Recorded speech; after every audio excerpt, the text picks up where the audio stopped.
भाषा म्हणजे काय? आपल्या मनातील भाव अथवा विचार व्यक्त करण्याचे साधन म्हणजे भाषा होय. भाषा हा शब्द भाष या संस्कृत धातूपासून मराठीत आला आहे.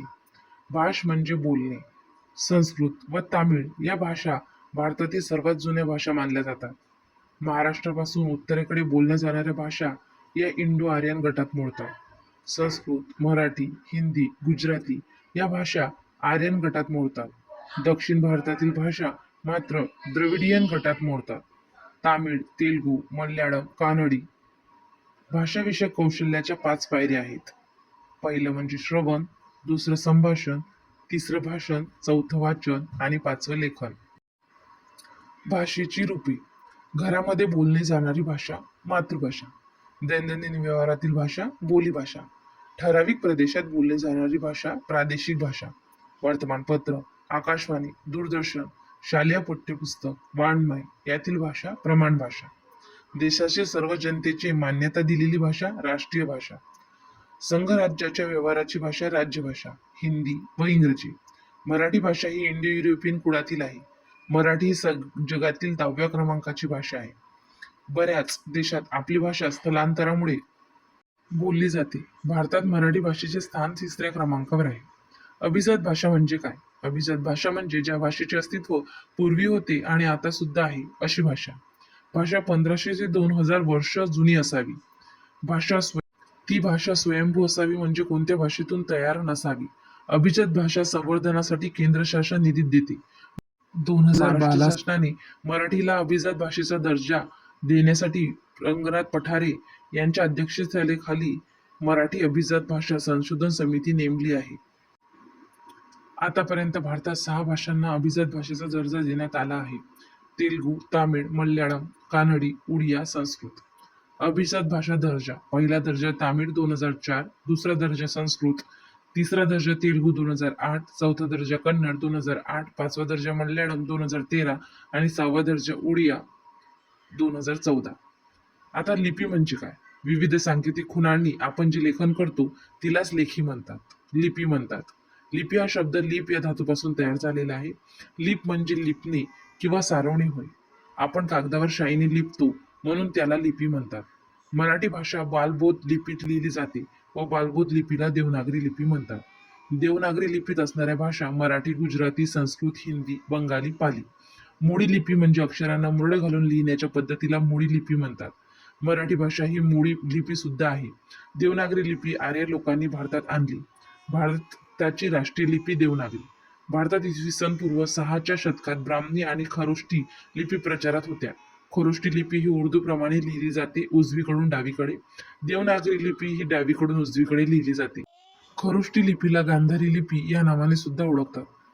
व्याकरण म्हणजे काय? भाषेचे स्पष्टीकरण करणारे शास्त्र म्हणजे व्याकरण होय. व्याकरण हा शब्द वी प्लस आ प्लस कृ यापासून तयार झाला आहे.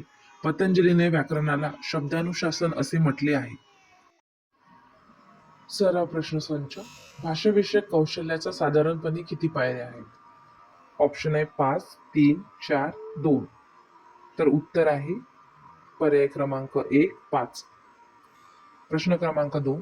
विचार, भावना, अनुभव व कल्पना व्यक्त करण्याचे साधन म्हणजे 1 हातवारे, 2 भाषा, 3 लिपी, 4 संवाद. तर पर्याय उत्तर आहे 2 भाषा. ठराविक क्रमाने असलेल्या अक्षरांच्या समूहातून एक विशिष्ट अर्थ व्यक्त होतो त्याला रिकामी जागा असे म्हणतात. 1 वर्ण, 2 स्वर, 3 शब्द, 4 वाक्य. तर याचं उत्तर आहे 3 शब्द. मराठी भाषा गौरव दिन कधी असतो? 1 मे, 15 ऑगस्ट, 27 फेब्रुवारी, 1 जानेवारी. तर याचं उत्तर आहे पर्याय क्रमांक 3, 27 फेब्रुवारी. आणि खरोष्टी या 2 लिप्या प्रचारात होत्या. खरोष्टी ही आर्य भारतीय लिपी आहे. ब्राह्मदेवाने लिपी तयार केलेल्या ब्राह्मलिपी म्हणतात. तर याचं उत्तर आहे पर्याय क्रमांक 3 अ आणि क बरोबर आहे. भाषा ही केवळ संवादाचेच माध्यम नाही तर साहित्याच्या संदर्भात ती आत्मविष्काराचे सर्वश्रेष्ठ माध्यम आहे. तर याचं उत्तर आहे पर्याय क्रमांक 1 संपूर्ण बरोबर आहे. देवनागरी लिपी लिहिण्याची पद्धत स्पष्ट करणारे वाक्य शोधा. पर्याय क्रमांक 1 बरोबर आहे. देवनागरी लिपी लिहिण्याची पद्धत डावीकडून उजवी अशी आहे. मराठी भाषे संदर्भातील पुढील कोणते वाक्य अयोग्य आहे? तर पर्याय क्रमांक 3, हिंदी ही मराठी भाषेची जननी आहे. चूक की बरोबर सांगा. आपण जी लिपी वापरतो तिला बाळबोध लिपी म्हणतात. देवनागरी लिपी उभ्या, आडव्या, तिरप्या, घुंसर अशा रेषांनी बनलेली असते. देवनागरी लेखकाच्या उजवीकडून डावीकडे लिहिली जाते. तर पर्याय क्रमांक फक्त क चूक आहे.